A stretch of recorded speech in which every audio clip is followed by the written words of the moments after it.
We will start with the second presentation of the chapter, measurement. Topics that we are going to cover in today's class are weight, activity 1, unit of weight, measurement of weight, and differences between mass and weight. Now, the definition of weight we can say as the weight of a body is the force with which the earth attracts it towards its center. That means that, in short, the weight is supposed to be a force, and this force involves the acceleration due to gravity, which is caused due to the earth. That means that weight is the force with which the earth is attracting that body towards its center. Now, this is the activity 1 which I have put over here in the slide for you all. It is activity 1. I'll just read through it and then I'll explain. It says, take a light spring and tie a small pan to its one end to support the weights. Tie its other end to a fixed hook or a nail, etc., so that it suspends freely. Measure its length. Now place a small stone on the pan and note the length of the spring. Now place a slightly bigger stone of the same kind and note the length of the spring. Repeat the experiment with a still bigger stone. You will find that the length of the spring is maximum in this case. The length was minimum in case of the empty pan and went on increasing as the side of the stone got bigger. In the experiment, the weight of the stone is pulling the spring downwards. The pull force is increasing as the weight of the stone being placed in the pan is increasing. Therefore, we conclude that the weight of the body is the earth's pull or gravitational force acting on that body. In other words, we can say that weight of the body depends on the acceleration due to gravity acting on it. Okay, now this is the written part of it. Let's understand it by this diagram. The spring, which is empty, is fixed on this particular rod, the red rod. In the second figure, you will find that on this spring I have attached a small pan, okay, and I'm putting a small stone into it. You will see that the length of the second spring, the same spring, it increases a little bit more than the first one because we have placed that stone on it. Now, in this case, we are going to put a slightly bigger stone than the first one in this particular diagram, okay, or in this particular spring. You will find that it has increased more than this particular second spring. Now, in the last one, you will see that the stone that we have taken is the biggest of all the three cases here, and we will see that when we are increasing the mass of the stone over here in these pans, you will see that the spring is getting pulled more and more down. That means that, and why is it getting pulled down, is because of the earth's gravitational force is acting on this particular stone, and that is why it is increasing the spring towards it or pulling the spring towards the center of the earth. This is what the activity 1 is all about. Now, I have just given you here the formula of how to find the weight, or how weight and mass are related to each other. You will find that I have given the equation W is equals to M into G. Now, W represents the weight of the body, which is equals to the mass of the body into the acceleration due to gravity. That means that mass, the product of G, that is acceleration due to gravity, and mass gives us the weight of a particular body. Okay, now if you look at this particular equation, you will find that the value of M will always remain the same. The value of G will always vary from one place to the other, due to which the W, that is the weight, is going to be different at different places depending on the value of G. M is going to remain constant. Okay, now the second question comes. Suppose the value of G is equals to 0 at a particular place. Okay, what will happen to the value of W? If the value of G is equals to 0, then 0 into any mass is always equals to 0. That means the weight is also going to be 0, and we will experience over there, in that situation where G is 0, a situation of weightlessness. Is that clear? So this is basically a relation between weight and mass. Mass never changes, weight changes because of the force of the acceleration due to gravity applied on that mass, which gives us the weight of that body. Okay. Now again I have to put two images over here to make your understanding a little better. Even if you're going to read through it, it will be fine. Okay, again the formula that I had given in the last slide, that is W is equals to mg. Now why is the F written over here? This weight is a force. Why is this a force? Because it is equals to the mass, product of the mass into acceleration due to gravity. And if you are looking at this particular equation, we are relating to the fact that weight is not only the weight, it is the force. It is the force because of the acceleration due to gravity of the earth acting on this particular mass, which converts it into a force which is equals to the weight. Okay, now next one, if you look at this particular slide, okay, the value, as I said in the last slide, the value of the G on the earth is equals to 9.8 meter per second square, because it is an acceleration due to gravity. If it changes, accordingly, whatever it changes, that is the value of G, wherever and however it changes, the value of the weight that is also going to change, because mass is going to remain constant. Only this aspect, that is acceleration due to gravity, is going to change, which will make the change occur in the weight of that particular object. Now, since weight is a force, it is measured in the SI unit if weight is given as equals to newtons or N, and G is equals to on earth is equals to 9.8 meters per second square. Now, if a body is taken away from the equator to the poles, that is, we are moving from the equator and we are going towards the pole, we will find that its weight is going to increase. Now, why is it going to increase? If you look at this equation, W is equals to mass into gravity, and it's saying that the weight at equator is going to be less and the weight at the poles is going to be more. Now, why are we saying that? Because the acceleration due to gravity, that is this G, is more at the poles and less at the equator. Now, if this is more at the poles, what will be more? Weight is going to be more. Now, if this is less at the equator, weight is going to be less. So what do you derive from here? That if we are going to move from the equator to the poles, the value of G at the equator is less, value of G at the poles is more. So weight of an object is less at the equator and more at the poles. So this is what I have assimilated and written over here.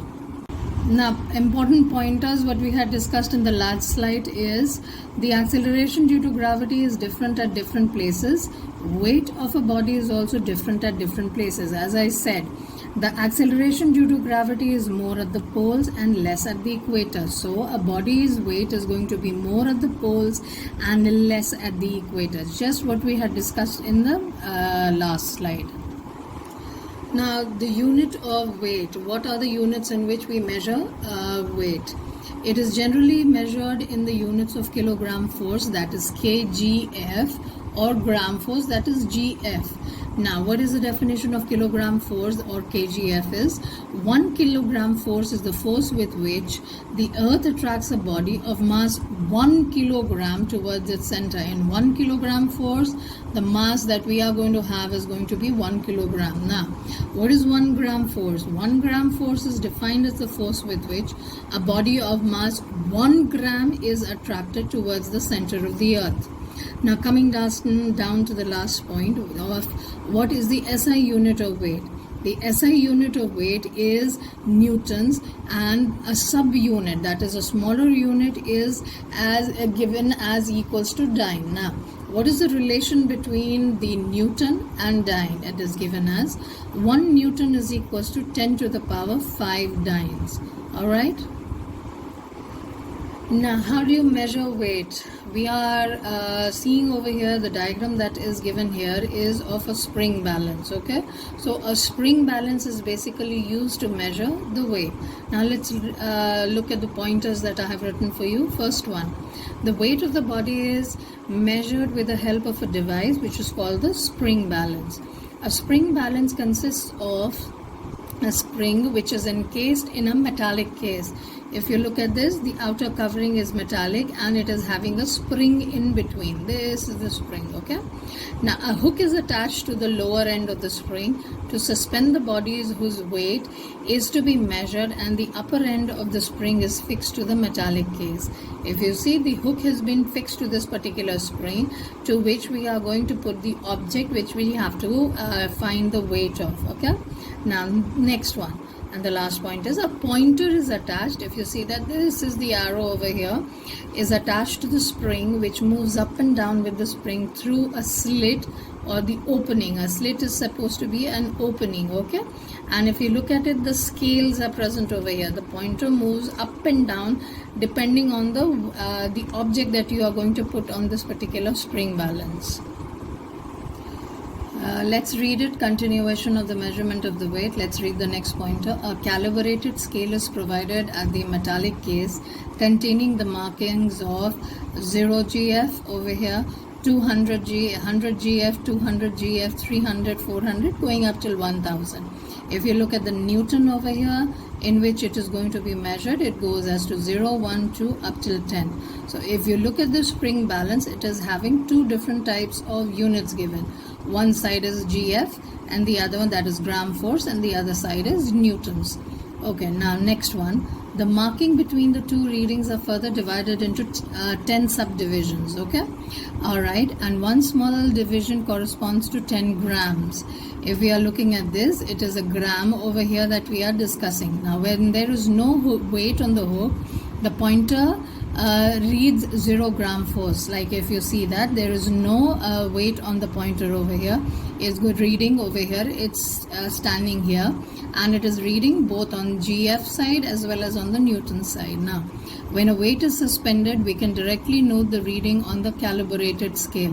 What does the word calibrated means is, whenever you put something, a scale, let's put it like that, is put on an object, that object becomes a calibrated object. Alright, okay? Now such a spring is used to measure weights up till 1 kilogram. That means this spring balance can be used to measure the weights of body up till 1 kilogram. And if you can require bigger spring balance, if we require it to measure greater weights, we can take bigger spring balances wherever the need requires. Now if you look at the two diagrams, I have given you two different diagrams over here, one in which the spring balance is not having any weight, and how the spring has moved with the pointer when you're putting some weight onto it. Similarly, over here there is no weight being put over here, so where the pointer is here, and when you put some weight onto it, it has moved down to the various readings over here. So this is how basically a spring balance is used to measure the weight. Now we are coming to the next topic, that is the last topic for this particular class, that is the differences between mass and weight. Now mass is the quantity of matter contained in a body, whereas weight of a body is the force with which the earth attracts it towards its center. Second one, the mass of a body is constant and it does not change with the position of the body. Always remember, it will always remain constant. That means that, simple understanding, if you are going to measure yourself, whether you are at the equator or at the poles, your mass is always going to remain constant. Whereas on the other hand, the weight, as I just explained in the last few slides, is going to change because the value of acceleration due to gravity, that is G, is going to change and is going to have a different value at different places. Like at the equator is going to have a less value, so the weight is going to be less, whereas at the poles it's going to be more, so the weight of the body is going to be more. Now third point, the mass of a body is measured with the beam balance, whereas the weight of the body is measured by the spring balance. Fourth one, the SI unit of mass is given in kilograms and the SI unit of weight is given in newtons. And number 5, the mass of a body can never be zero.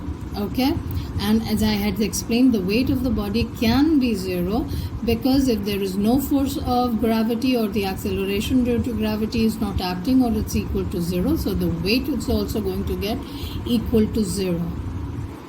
Now there are three different circumstances that is given. Let's say that my mass is 56 kilograms, okay? But when I'm going to go to the moon, okay, now what will my weight be equals to? M is equals W will be equals to mass into the acceleration due to gravity, okay? Now let's look at on the earth. It's saying that my weight on earth is 560 newtons. Now why is it 560 newtons on the earth and why is your weight only 90 newtons on the moon? Simple reason because for the difference in these two numbers is acceleration due to gravity on the moon is 1/6 of what we are having on the earth. Are we clear? So suppose if it is 9.8 meters per second square over here on this earth, it is going to be 9.8 divided by 6 meter per second square. The acceleration is going to be there here on the moon, and that is why you are having only the weight given as equals to 90 newtons and the weight over here on earth is equals to 560 newtons. Now in this case, if you are going to look, both of them mass will remain the same, that is 56. The only thing that will change is acceleration due to gravity, which will be more over here on the earth and lesser over here on the moon. Now with this we finish off today's class. I hope you've understood it.